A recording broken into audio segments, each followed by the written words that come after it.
Hello મિત્રો, કેમ છો તમે બધા? આઈ હોપ તમે બધા મજામાં હશો. તો આજની આપણી રેસીપી છે ખીર બનાવીશું. તેના ઇન્ગ્રેડિયન્ટ્સ જોઈ લઈએ. તો આપણે 4 ચમચી જેટલા બાસમતી ચોખાને 2 થી 3 વખત ધોઈ અને 15 થી 20 મિનિટ માટે મેં એને પલાળી લીધેલા છે. આની જગ્યાએ તમે જીરાસા ચોખા પણ એડ કરી શકો છો. 1 કપ સાબુદાણાને મેં 1 કલાક પહેલાં પલાળી લીધેલા છે અને દૂધ લીધેલું છે. મખાના 1 કપ અને મીઠાઈ મીઠ લીધેલું છે. 4 ચમચી જેટલું લીધેલું છે. ટોપરાનું ઝીણું ખમણ, કેસર, કાજુ, બદામ, દૂધનો પાવડર, જાયફળ અને 4 થી 5 એલચી લીધેલી છે અને ફૂલ ફેટવાળું દૂધ લીધેલું છે.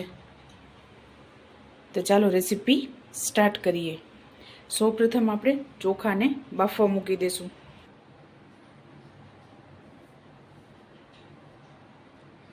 તો આપણે આ ચોખા પલાળેલા છે એટલે આપણે આને હાથની મદદથી થોડાક ભાંગી લેશું.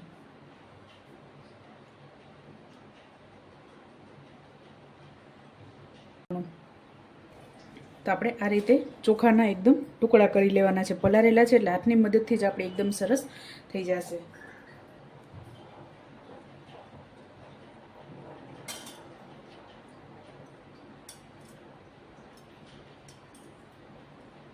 ત્યારબાદ દૂધ એડ કરશું.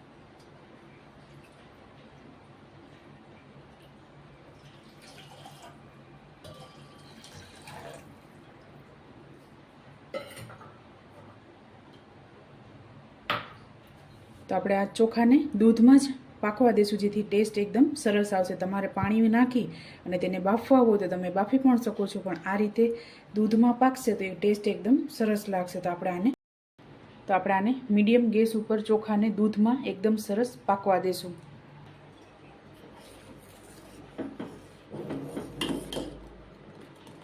ત્યારબાદ આપણે સાબુદાણા એડ કરશું.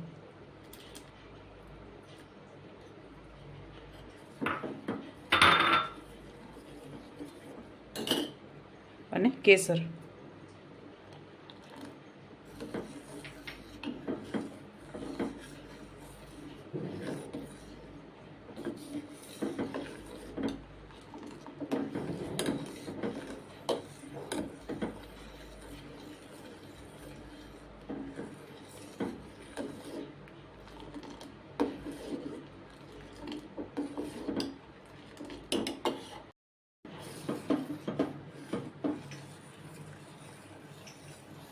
તો આપણે આને મીડિયમ ગેસ ઉપર આ રીતે જ ઉકળવા દઈશું. ત્યારબાદ બદામ એડ કરશું, કાજુ અને દૂધનો પાવડર એડ કરશું.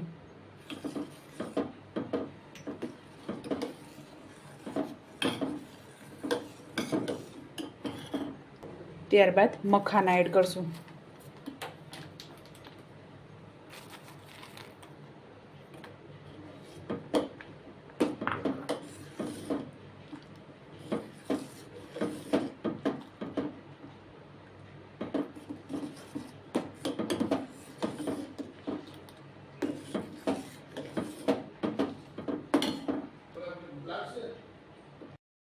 તો આપણી ખીર એકદમ ઉકળી ગઈ છે ને થોડીક ઘાટી થઈ ગઈ છે, તો એમાં આપણે મીઠાઈ મિલ્ક એડ કરશું.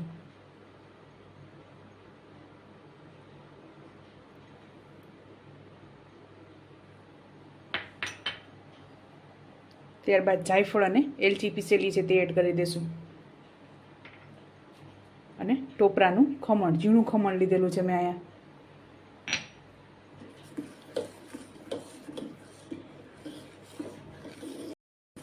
તો આપણી ખીર તૈયાર થઈ ગઈ છે. તો ગેસ બંધ કરી આને સર્વ કરીશું. હજી આ ઠંડી થશે એટલે એકદમ થીક થઈ જશે. ચાલો મિત્રો, તૈયાર છે આપણી મખાનાની ખીર. તમે પણ આ જ રીતે બનાવજો અને મને યાદ કરજો. મારા વિડીયોને લાઇક, શેર અને સબસ્ક્રાઈબ કરવાનું ભૂલતા નહીં. તો ચાલો મળીએ નેક્સ્ટ વિડીયોમાં.